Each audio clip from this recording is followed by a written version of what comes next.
all the components of this phone are made in China. The network that has produced this phone is made in China, is owned by China. So every time we use a phone, every time we wear a Chinese shirt, a Bangladeshi shirt, every time we wear a pair of Chinese sneakers, we are paying a tax to China. Because some Chinese youngster is earning a salary to make or to produce that product.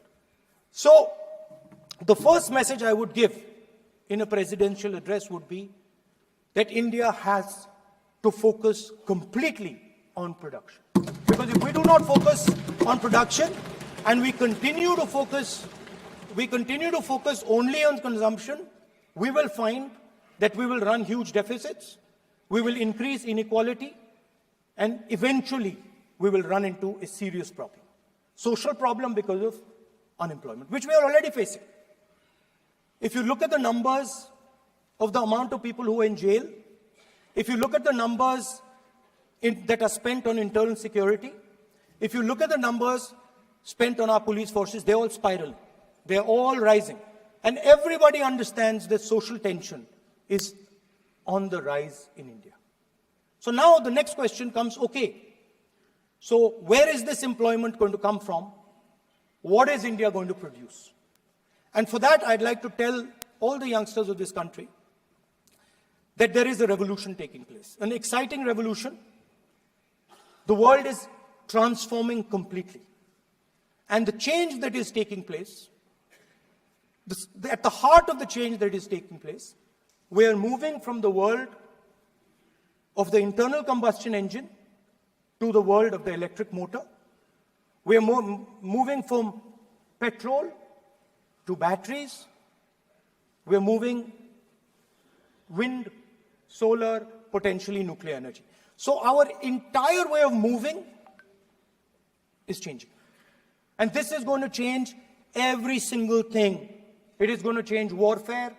It is going to change medical treatment. It is going to change education. It is going to change how we eat. It is going to change every single thing. Now, the last time there was a revolution, called the computer revolution, the government of India had a clear focus. We looked at that revolution. It was a Congress government. We looked at the revolution and we decided clearly that we are going to focus on the development of software. And we rode the wave of that revolution. And today you can see the result. I remember people laughing. I remember people laughing when the computer was being talked about. You mentioned Mr. Vajpayee. I respect Mr. Vajpayee, but Mr. Vajpayee gave a speech saying that computers are of no consequence to India. So, what is important when there is a revolution? What is important is that you understand what are the drivers of that revolution and where exactly do you need to focus, where exactly do you need to sit in that revolution. I said that this revolution is going to change everything. And I want the youngsters in this country to think about it. There is a war going on in Ukraine. The war in Ukraine is actually a war between the internal combustion engine and the motor, the electric motor. The electric motor is inside the drone, the engine is inside the tank. And if you look at what is going on in Ukraine, the tanks are dying by the thousands.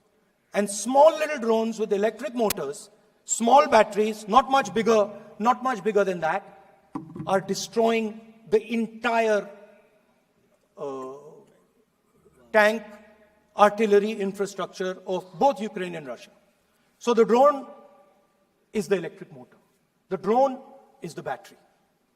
The drone also needs to see. So the drone is a camera. In the same way, electric cars. The electric car is a motor. The electric car is batteries. The electric car is cameras. Robots are exactly the same thing. Robots are electric motors, multiple electric motors with cameras, with batteries. And this is what the revolution is going to look like. So there are basically 4 technologies that are driving this entire change in mobility. Electric motors, batteries, optics, and then on top of that, you can apply AI. Now I want to tell the youngsters of this country, people talk about AI.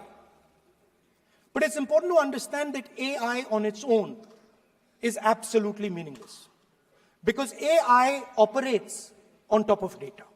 Without data, AI means nothing. And if we look at data today, there is one thing which is very clear. Every single piece of data that comes out of the production system in the world, the data that was used to make this phone, the data that is used to make electric cars, the data that is used to make basically all electronics on the planet today is owned by China. And the consumption data is owned by the United States. In China, the consumption data is owned by China, but in India, companies like Google, companies like Facebook, companies like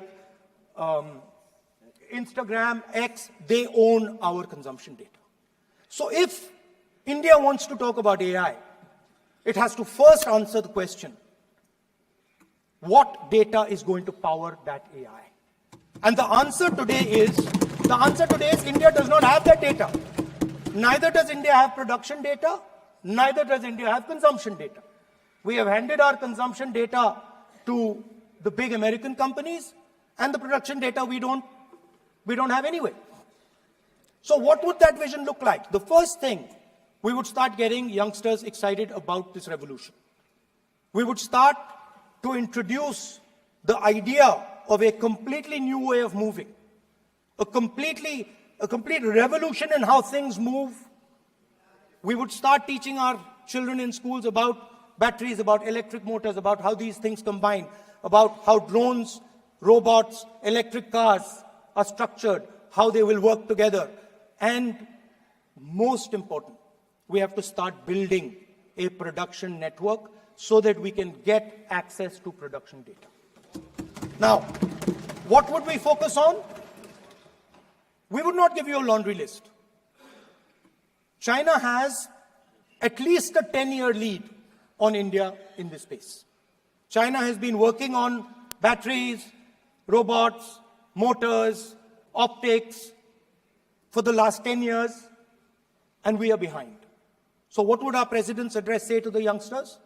We will choose critical areas in each one of these technologies, and we will start to build capabilities in those areas. The second thing we would do, we would ensure that our banking system is not captured by 2 or 3 companies that basically do not allow you to build a production system. But our banking system is open, is dynamic, and is accessible to small and medium businesses and to millions and millions of entrepreneurs who want to take part in this revolution. Our foreign policy would take into account this revolution. When we talk to the United States, we would not send our foreign minister to invite our prime minister to his coronation. We would not send him 3 or 4 times, please invite our prime minister. Because if we had a production system, and if we were working on these technologies, the American president would come here and invite the prime minister. So it is important to understand where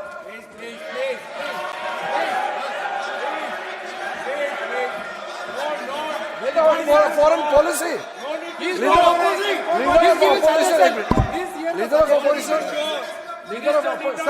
Leader of opposition cannot make such serious, unsubstantiated statements.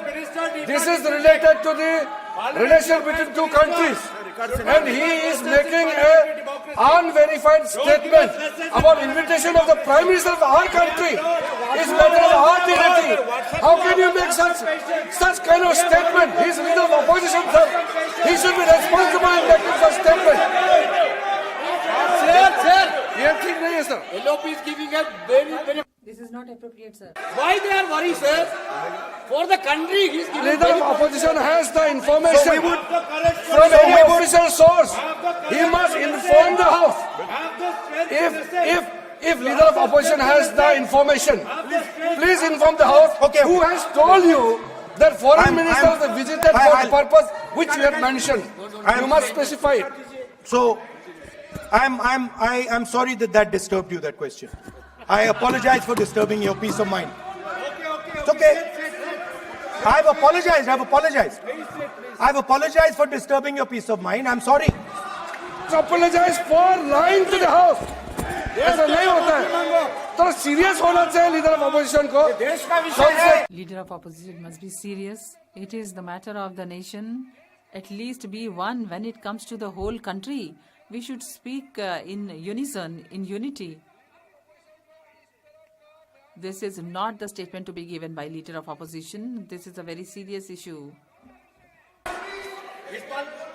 So we would start by telling our young men and women that they have to be at the forefront of this revolution. We cannot afford that the Chinese are at the forefront of this revolution. Number one.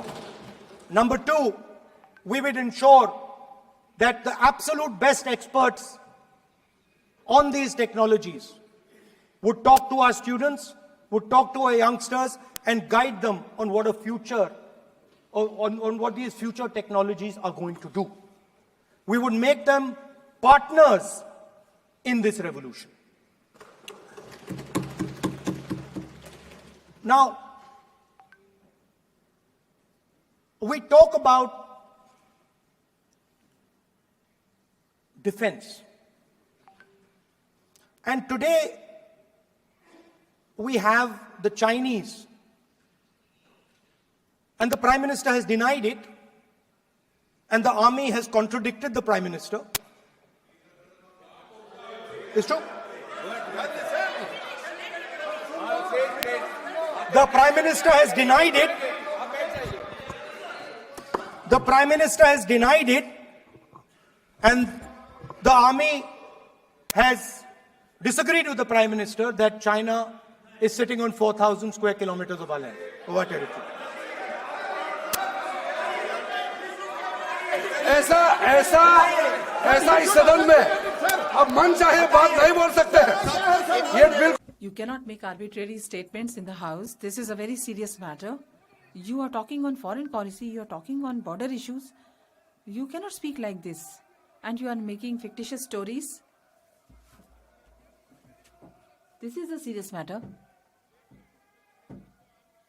You are leader of opposition. The topic that you are talking on,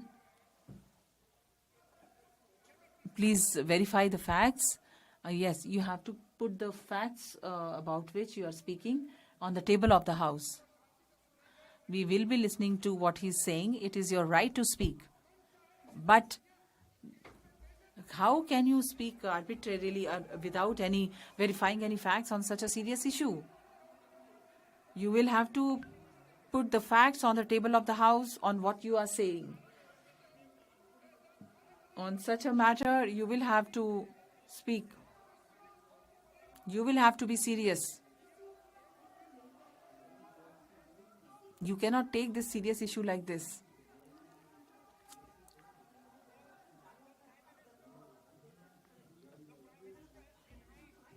That Chinese forces are inside our territory, but for some reason, our army keeps talking to the Chinese about their entry into our territory, and our Chief of Army Staff has said that the Chinese are inside our territory. This is a fact. This is not. But the reason. लेकिन जो कारण है The reason China is inside our territory is कि चीन जो है हमारे परिक्षेत्र में important. Because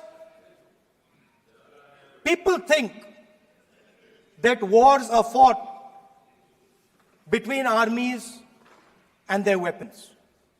But the fact of the matter is that wars are fought by industrial systems. The fact of the matter is that China has an industrial system that is far stronger, far bigger than our industrial system. And that is why they have the guts to come inside this country. The reason China is sitting inside this country is because Make in India has failed. The reason China is sitting inside this country is because India is refusing to produce. And I am worried that India is going to give up this revolution to the Chinese once again. The reason I made this reference is because everything is connected.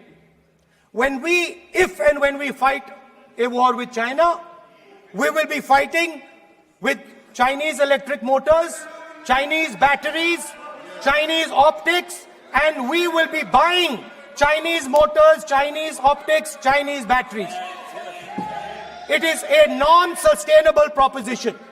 That is why for our security, for the future of our children, for the future of our country, we have to build a production system, and we cannot allow this revolution to go by. Now, the next step, we have a strategic partner called the United States. The partnership should focus on how India and the United States can work together to take advantage of this revolution. That is what the conversation should be on. Please understand that India is as important as the United States for the simple reason that they cannot build an industrial system without us. They cannot build a production system without us. No matter what they say, the Americans simply cannot do what India can do because their cost structure is much, much, much more expensive than ours. We can build things that the Americans would never imagine. India can do that. So that would be the first part of a president's address. We would talk to the youngsters in India and say to them, we want you to be partners in this revolution. We want to change the Indian banking system so you can have access to it. And we believe in you, we trust in you, and we believe you can take on the Chinese. That's the first part. The second part would be about participation. We have done a caste census in Telangana. And what we have found is shocking. Almost 90% of Telangana is either Dalit, Adivasi, backward, or minority. Almost 90%. And I am convinced that that is the story across the country. I am absolutely convinced that the OBC population of this country is not one less than 50%, possibly 55%. 16% are Dalits, 9% are Adivasis, 15% are minorities. Last budget, there was a photograph. You remember the photograph? Of course. वो मक्खन बांटने वाली, हलवा बांटने वाली. That photo of distributing the halwa and the butter, I was surprised that now they have removed the photograph. They have given the halwa, but it was not shown to whom it was being served. Any new development paradigm for this country, which runs parallel with the production paradigm I spoke of, which works together with the production paradigm I spoke of, is the participation of lower castes, OBCs, Dalits, Adivasis in the wealth of this country. If we look at the largest corporates in this country, they're all owned. None of them are owned by OBCs. None of them are owned by Dalits. None of them are owned by tribals.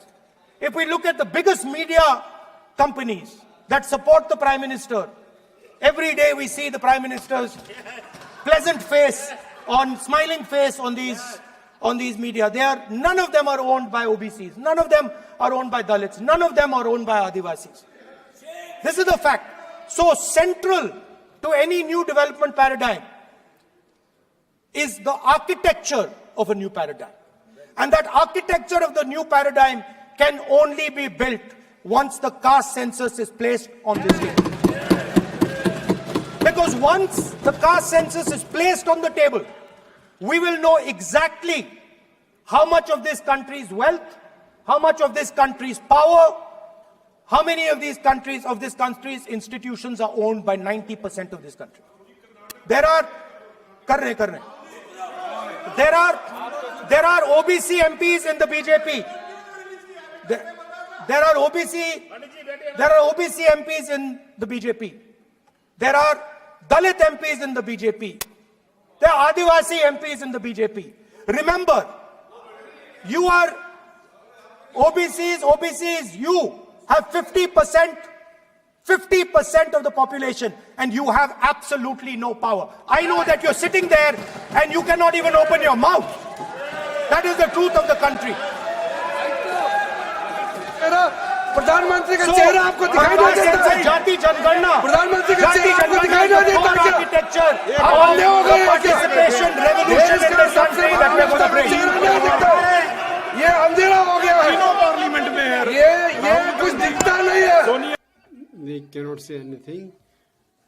They are not able to see these things. They talk about OBCs. Don't they see these things?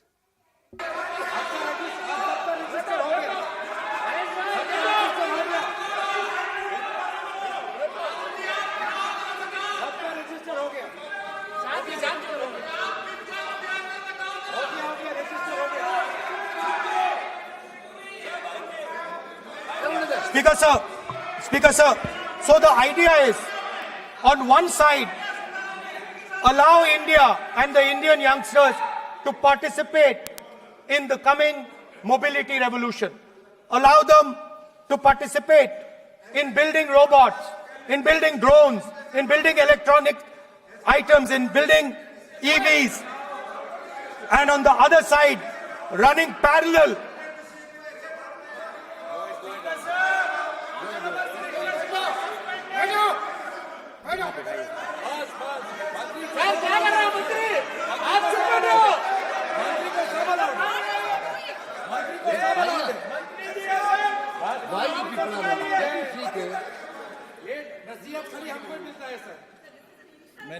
the countries, because of I decline him also. You are also disturbing a lot. parallel ideas. One idea, participate in the mobility revolution. Whether you're thinking of economy, weapons, production, healthcare, India should participate in this revolution. India should become the master of the electric motor, master of the battery, master of optics, and master of AI applied on top of that production system. Now imagine the power of AI when we apply it to the caste census. You imagine what we will do with AI and what we will do with the social revolution in this country when we start to apply AI on the data that we get from the caste census. So we are going to run a parallel track. On one side, participation, revolutionizing the participation of Dalits, OBCs, Adivasis in the ruling of this country, in the institutions of this country, in distribution of wealth of this country. And on the other side, parallel track, challenge the Chinese and participate in the revolution and defeat the Chinese in electric motors, batteries, solar panels, and wind. So that is the first two parts of any presidential election address that any India Gathbandhan leader would give you. The final, of course, we go back to the Constitution. This, our favorite, just like the production system is a weapon, just like Jati Jangarna is a weapon of transformation, this is what the entire architecture is built on.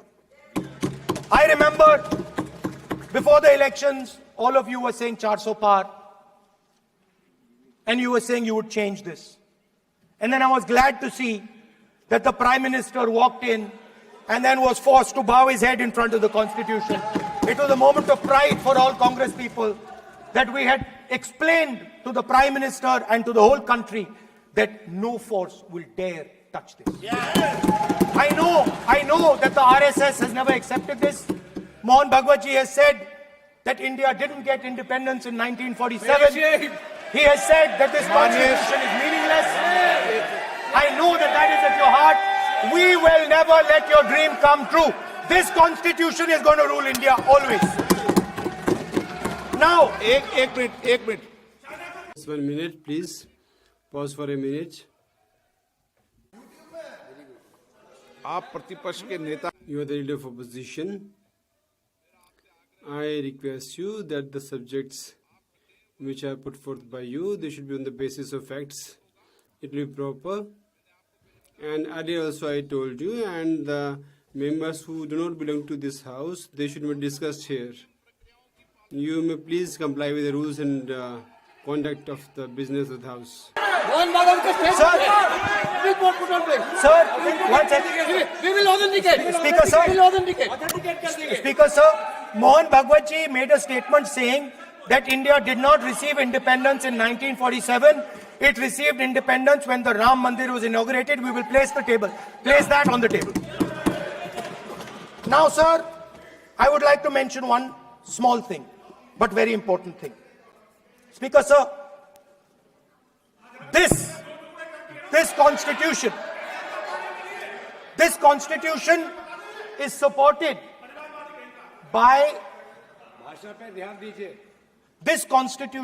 supported by the vote of our people. Without the secure vote of the Indian people, this constitution means nothing. Now I want to bring to the notice of this House some data, some information about the Maharashtra election. Very simple stuff. Speaker, sir, between the Lok Sabha election, which the India Alliance won, and the Vidhan Sabha election, the voting population of Himachal Pradesh was added to the voting roll of Maharashtra.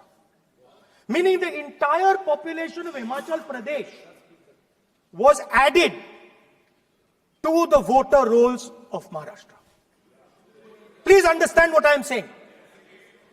In Lok Sabha, the difference between Lok Sabha and Vidhan Sabha was the population of Himachal. The entire population. Almost 70 lakh new voters suddenly arrived between Lok Sabha and Vidhan Sabha. Now, the most interesting part, and the Prime Minister is not looking at me. The most interesting part, सुन रहा है आप the तर्क most पे बात करना interesting part, तर्क पे सब सुनेंगे देख नहीं रहे तर्क पे मुझे। बात करो मुंह नीचे कर Please talk on the facts.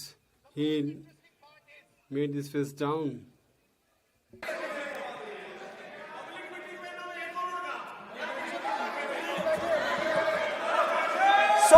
Sir, Maharashtra में Sir, in Maharashtra, in 5 months in Maharashtra, then were added in 5 years in Maharashtra.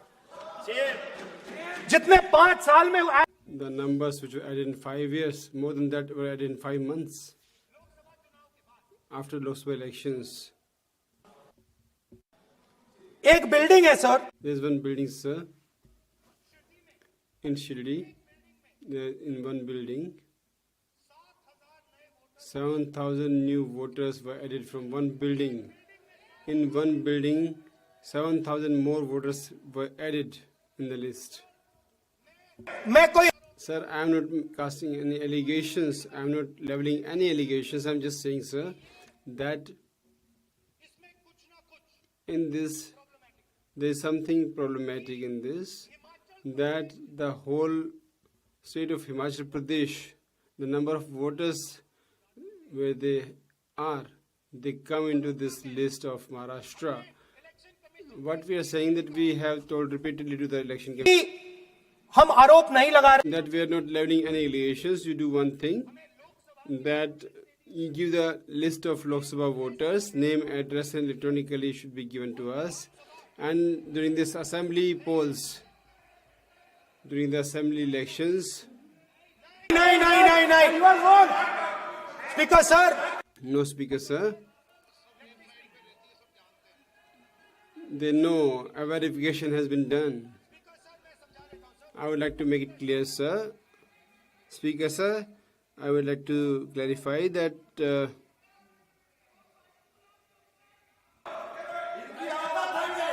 Speaker sir, we have asked, Speaker sir,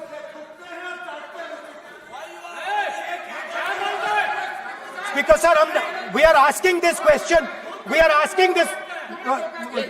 Speaker sir, population of Himachal Pradesh. Please. Population of Himachal Pradesh has voted. Extra has voted in Maharashtra. We are saying to the Election Commission, please give us the names and addresses and polling booths of all the workers in the Lok Sabha and all the workers in the Vidhan Sabha so we can calculate who these new workers are, who these new voters are. Interestingly, the new voters are mostly in the constituencies that the BJP has swept. Please understand, the new voters have been added mostly in the constituencies where BJP has swept. I am still not making an allegation. I am saying on the floor of the House that the Election Commission has to give the data of the Maharashtra elections to the Congress Party, to the Shiv Sena and to the NCP so that we can see exactly where these voters have been added, who has been subtracted, who has been added, where they have been added. This is not a irresponsible request. This is a very simple request for them to fulfill. The reason I am saying this, sir, is because the rules have been changed. This is not just said in isolation. Speaker, sir, the election commissioner used to be chosen by the Prime Minister, Leader of Opposition, and the Chief Justice. Sir, the Chief Justice was removed from that committee. Why? Why? This is a question, sir. This is a question to the Prime Minister. Why was the Chief Justice removed from the committee? Now, in a few days, I am going to go to the meeting. I am going to go to the meeting. There's going to be Mr. Amit Shah and Mr. Modi ji. And there's going to be me. 2-1. Why am I even going to the meeting? What is the purpose of me going to the meeting? I'm only going to the meeting to certify what Modi ji and Amit Shah ji are going to say. Right? Whereas if the Chief Justice was there could be a discussion. Chief Justice and Leader of Opposition could say, no, we don't agree. So, there seems to be a calculated strategy. Now, just prior to the Lok Sabha, the election commissioner was changed and 2 new election commissioners were placed. Yes. We know that the election dates were changed. Yes. We know that the elections were postponed. These are facts. These are not things I am inventing. So, in order to safeguard this constitution, the entire opposition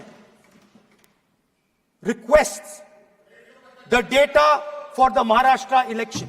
We request the data and the electoral voter list for Lok Sabha and the corresponding list for Vidhan Sabha. And I am very confident that the Election Commission will not give us this information.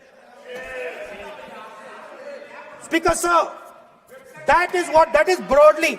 So the third element of our President's address would be a determined defense of India's institutions, of our democratic system, and a re-look at our entire democratic framework, and the looking again at all the institutions that have been taken away from the people of India.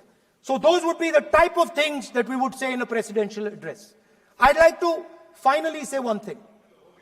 In the last, thoda badha deta hu. I would increase it a bit. I would like to extend some more. I would like to extend my speech for some more points. There is a background, a philosophical background to what I am saying. Essentially what I am saying to the youngsters of India and to this House is that instead of focusing on multiple things, instead of telling us a laundry list, give us a strategy, give us a vision, make it clear, right? Now, there is a philosophical basis to this. There is even a deep philosophical basis to this. I showed you the picture of Shivji, which you didn't allow me to show. I showed that picture for a reason. What does that picture tell us? If you look at that picture carefully, It tells us, focus carefully. Do not get distracted. Do not look here and there. Do the job at hand. So there is a philosophical basis to the speech I have given. I have not told the House and the country that we will do this, and this. This is the philosophy of Shivji. Say what you have to say, but be clear that you're going to do that one thing and don't do 56, 70 different things. So there is a link between our philosophical tradition, our religious tradition, and what I'm saying. And that is what India needs to do. India needs to connect the past, the values of the past. You talk about Sardar Patelji, but you destroy Sardar Patelji's values every day. You talk about Ambedkarji, you destroy his values every day. You talk about Nehruji. No, you don't talk about Nehruji. Right? You bow in front of Buddha. You destroy what he says. So the point is, you have to be truthful to what you are. Right? And it is important that when you are giving a way forward to the nation, there is clarity. There is clarity of purpose. There is no hatred. There is no violence. There is no anger. Because these things are destroying our country. So my speech has not been angry, has not been nasty. My speech has been very polite, very kind. And I thank the Prime Minister for coming and listening to it. माननीय श्री नरेश चंद पटेल,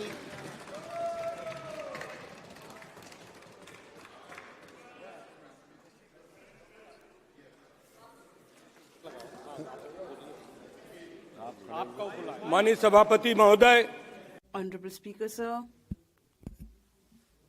अध्यक्ष जी, जाने वाले कोई नहीं रोक पाएगा।